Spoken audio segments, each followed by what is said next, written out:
Bia Kamal ka Nur Online TV kejan gwa same aler bialing aler tuore wish ka gambela ka kwi gadul goren kono binyur ka shanga jandaru de ka pai baro ron kin daru wi jandaru de diok ka kwi onamen baon wish ka Ethiopia keleu namakole la garden kon tinbon kan re wish ka gambela agenda na bano ka kwidian en man chalat re wish gwa same chalaro kan gadial bikan yur bikan to ka jan shanga mo chala do kan ga dial kontiwini dial shika shubantama ka Gambela University chala de nono chi security kelio chajer yaleka ko baga dial kon tin bi nyur ke jen shanga mo chala do kan dial ba ka gang kume federal lo chajer yaleka telemilari kan tama chala do kan dial shika chup rei wish ka Gambela teleriek michitu ka jandanen bianen ke jan gwasame mugui content turn content na shika ben shika mguyen magwasame cha kari aleka federal government wo bika won bika kan kejan chang ndanan bika ben kaje shimgui kona mo cha kan dial shari aleka no bika won bika kan terek ka kwiko to kume tetin kano shikume cheri aleka no en wondan bawon kejan chang mo chabe pak re wish ke Ethiopia kelu cha ga dial tin content win to goal shika ben cha kari aleka ke chaka nonka kwiko bikan on mo bikan kan gadin changamo na me mugwalon ko muganka gat ko bikon kan mugwalon nyoda jeno to chikumi Ethiopia chere alko chiga chikan be pagajar won walaka chimuguye na mo kanetin kona nonga kanwarzun ke kanywagzun ke gonna dial neden kona chalado shibunyur rei wishka Gambela e majangzun chalado bika nyur wajja dodien gwada tiga ka ke university ndan tegetsin kan gara kontre ka Gambela chalado ken bika nyur ka kwiko cha security ke liu chajeri alaka ajen guye na mo tolke bang ne ken gorka jono bajanga jeno kene dialati bike on bikena kan kajen shanga dan ba on ba jon kaje kene dialti kene diala konen jen ka wi to gol re wish ka Gambela ke le wadane ken dial cha jalat kume nono cha na ma chaire alka ko bne dial bik nyur shigame shanga dina gujel kan ke kwa kien chike piu ka kwiko dong ko bna bik jen dong de ga joki dong de ga ni tot re wonka no mo me shala de jatin tama kene diala content cha cholko to bi won bikana Canada ka Gambela shigum guyena mone cha security cha aleka telmugo dwal ka ken student shirkamen ngai kono o Gambela te under insecurity lo reacteten du no chukume chala do bukume ke chukume cha responsibility ke longandanan ba ne ba ganga je chikene aleka an kujirana ten waraten ko Gambela University kan ware telerek telmularekten tidial telemi de dirganeten konwo wonu kan gwazamo ka kwiko kan wore chikan rik chikan kalet anyok chikuma ba cha security ba cha jere aleka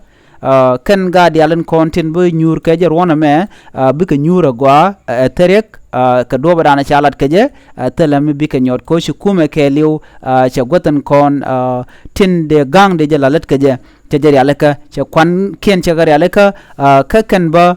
cha kul toy ne ken kon bu ka toy ka bane cha gari alaka ko te cha thi ka gwase dan chala do kan de ram jal ke pencil karwa de kir sas andana de kan on de kan klo shut ka je antama jal kan ke bang ne ken ba bag de batul ba di de bajenen ko kan tika admission kon be kul nyur ka je kan admission ken mi cha jik bolo tel ji admission shi be nyur namo kel mi cha alaka kuma Ethiopia mo raj mo gwalong shi mandana gorke de la let ke jen gwasa me chub gwazda ko shi kan student dial shi gaben re wish ka Gambela ko bik nyur ka wardani Gambela dialen kontre wi ka Gambela ne warada majang zone jen chu nyuro wujado dien shimwa Gambela karwade en won bikene kan ka jen shanya daro de ke shanya dar bakel shirkamen shala da kume nono na me jen dan dien ga jen gwasa me telemo go dier shirkamen ngai kon moto director e wujen tama ka direct ngon to re Gambela to karar chimnge no to kote puldeng cha anwer cha ka mag no telmela rekten ka kwiko shukume cha security provide ka kwikan gadul goron kon bon be kan kan na me jenda ande yen ga jan gwasame ajen ler danan gorge de shob ler ke de yen ling gadial chigu chubantama telmela rek re kemne bo chi ga chigu chub cha kan non kan dial shaga non ke basni shirke medan dier na dong de na pedra drop shala do chi security shagwa ke chikan realaka ka security gwa ko chinwari shika na go de ka me jeg de kanalat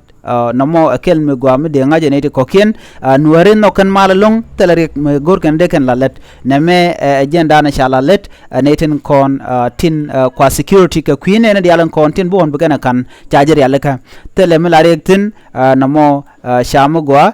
ne biate kamal mi jiram jidit ke jen channel me gore je jin subscribe ko biler kono ba nun ka tung nen nas bien ka chwaling tin enwer online channel mulet ko be news ndiala gonte de na nang niam ka ba ka lat ka tin mi jiram jidit bi gore jin be subscribe ke be nywa ne ko ken ne dial gor kana mal kan gadul gor dial kon tin shino go bon ron wala ka be kan ko chala do kan dial sha kan nang tan dien dong ba kan nang run ka ku ko be kan ona ma be kan o kan rei Gambela University ke karun daro te pai wo rone tar ka ron wala ka cha goro cha ka on cha bula kan re dul gorre tin kon tin gor ka tin kan gat chala do ken dial kan ya kan ga university niken ka ko ala ci chur mi di terten mi cha on cha jo on gwadan kon ci ka warda ne la